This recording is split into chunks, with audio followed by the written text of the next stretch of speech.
Hi, I'm Ingrid from the Creative Grove, and today we're going to work on this project. We're going to do a little bit of simple embossing and coloring using markers. To start off, we have a piece of basic gray cardstock by Stampin' Up! And a top folding white card. The gray measures 4 inches wide by 5 1/4 inches tall. We're going to use some coordinating ink from Stampin' Up! So this is basic gray dye-based ink and the dictionary stamp. This is a great background stamp.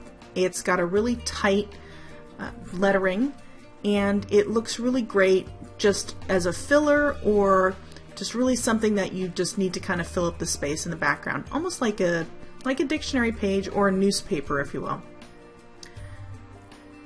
Now we're going to go ahead and just lay down our cardstock on top, and we're going to transfer the image. This is how I like to transfer images from background stamps, using a piece of copy paper that's just folded in half. And then I just rub my fingers across. You can also use a brayer, but I like to use my fingers. That way I kind of know that I'm getting all the stamp onto my cardstock. And then we'll lift that up. I like to use a little tool just to help me lift it up. That way I don't drop it back down. That was a quick sticks. And there we have a nice subtle background for our project. Now we want to make sure this is fully dry, so we're just going to quickly go over it with a heat tool.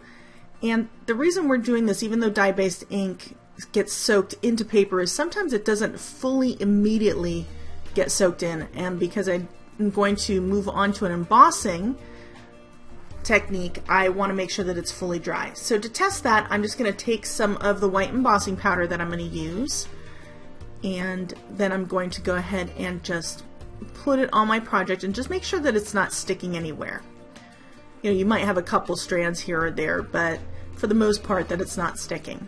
So now we're going to take an embossing buddy, which is a de-static tool, and we're just going to rub that all over our project. Make sure that any of the oils from our fingers or anything else isn't going to stick to the project. We have the Pleasant Poppy background stamp. I love this background stamp. It's got a great, nice, big image and some white pigment ink. Pigment ink is a type of ink that lays on top of your project, and it's a sticky ink. It doesn't dry immediately. If you were to touch it, it would definitely smear. You'd probably have to lay it aside to fully dry on its own, probably overnight. Generally, I use a heat tool to dry it because I'm honestly just not that patient. But pigment ink does lay on top of your paper versus dye ink, which soaks into your paper. So we're going to do the same thing that we did with the dictionary stamp, and we're just going to transfer that image. And because these flowers at the top, the stamp is cut around, I'm just kind of going a little gently, just making sure that I get the shape. And I chose to put my poppies at the top of my card. Now I'm going to grab it from the sides, and there we have a nice image. Don't worry if you don't have all the little detail from the inside, because we're going to end up coloring this with some markers.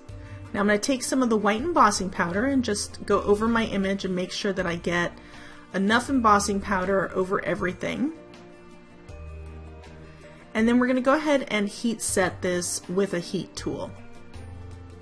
When you're heat setting, you want to come from both sides of your paper. If you lay your project down on your table, your heat tool is going to have to go through the project to make sure, and heat up the surface underneath to make sure that it gets melted, and that takes a little longer. It's better to hold it up in the air and heat it from both sides. Now I just showed you just a little bit there. We're going to do now the same thing to a piece of vellum cardstock, and I'm using black pigment ink for this. I like to, when I use my greetings, I'm using the Thanks a Lot set by Stampin' Up! I like to go ahead and use pigment ink when I do greetings on vellum if I have the color, because that way, you know, if I happen to have a little bit of clear mixed in with my black, which tends to happen, I then, you know, will still get black showing through the clear. So now I got a little bit of the edge of the stamp there, so that's why I'm stamping it twice. And rather than just scrapping that bottom piece, I'm going to go ahead and emboss them both, because I can use that thank you, and I ended up using it in another project, and I just tore the vellum rather than cutting it straight across. So this way I have two done. I'll just put one off to the side. And I'm actually going to show you a project at the end that I have in our VIP community where I ended up using that.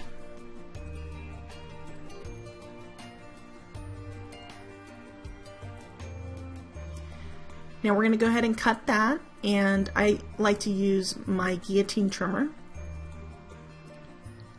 Let's get that lined up. I'm trying to get it as close to the top image as possible. Now the only thing I want to mention is you want to make sure that your heat embossing has fully dried here, because it does take a minute or two for it to cool down. When I mean dry, I meant cool down. If it's still warm, you can still smear the powder.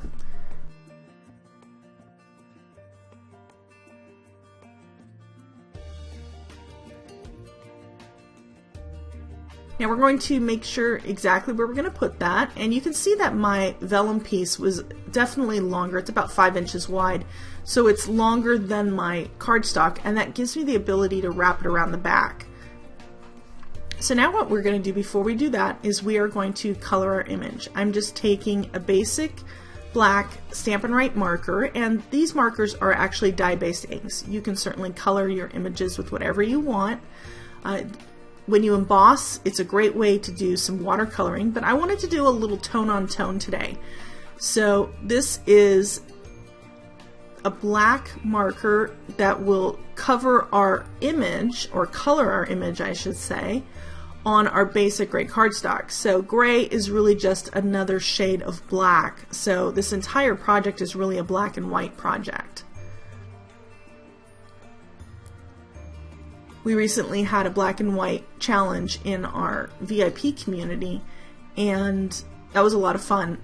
You'd be surprised. I don't make a lot of black and white cards, but every time I do, I'm always amazed at how striking they are. So here, you notice I'm using the brush side of the marker. I just use the pen side just to fill a little teeny tiny spot in. And you want to make sure that you have a nice nib on your marker. If your marker's really old and kind of frayed, it's very easy to go outside of the lines of this thin image. Now, I'm going to use a piece of paper towel and a little fine mist spritzer. Ranger makes these, Stampin' Up! Also has some. I'm not really soaking my paper, I'm just getting it a little damp. And the purpose here is to remove all of the ink that is being stuck onto our image. So because we embossed our image and then we're going over it with some color, we're going to now remove what resisted the ink. So you can see how much black stayed on top of the white. Now you can also do this with a dry paper towel, but I do find that sometimes using a very, very lightly damp paper towel gets off a lot more. Now I just kind of jumped ahead here and we're speeding this up. Notice the difference in the flowers. See how dark the white embossing is compared to the ones to the left that have already been wiped clean? Huge difference. So we're just going to go ahead and color the rest of our project in. And this is our final flower, and then we will remove what is left of ink on top. It's amazing how much you can get off with the damp towel versus just a regular dry towel. Looks pretty good. It's very striking. I absolutely love this project. I encourage you to try a black and white project. I think you'll be very surprised with the results.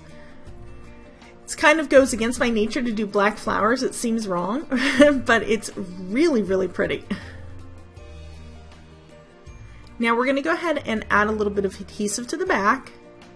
And I'm adding adhesive just at the area where I'm going to put my vellum strip. So I'm gonna end up bending it backward, and that is going to just kind of snag it and hold it in place. So I'm just trying to decide where exactly I want this to be.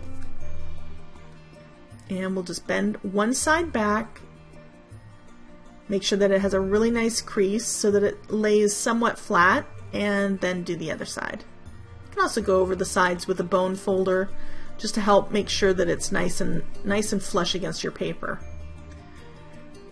If you wanted to add a little bit of adhesive to the back, I would recommend something that's clear, like a mini glue dot rolled up, and tuck it behind an embossed piece because you can see through it. I'm adding some Stampin' Dimensionals. You can use foam tape as well, and I'm adding some over the vellum to make sure that that doesn't come up, as well as the rest of the card. And we're just going to pop that up onto a white 4 1/4 by 5 1/2 inch card base, and there you go. Pretty simple. Here's some great close-ups. If you like this video, please give me a thumbs up. Be sure to subscribe to our YouTube channel so that you get all of our great tutorials as they are released. We also have some great samples coming up here. We have the 2 other projects that I was talking about, and these are videos in our VIP community. To find out more about that and see some other exclusive videos, be sure to not only subscribe to the YouTube channel here, but also visit our blog. And on our blog, we have a newsletter that you can subscribe to, and we have an exclusive creative tips video series that you won't find here on YouTube. Thanks so much for joining me today. I look forward to seeing you again soon. I do have a couple links here to some previous videos that we did, so be sure to check those out as well. Bye-bye.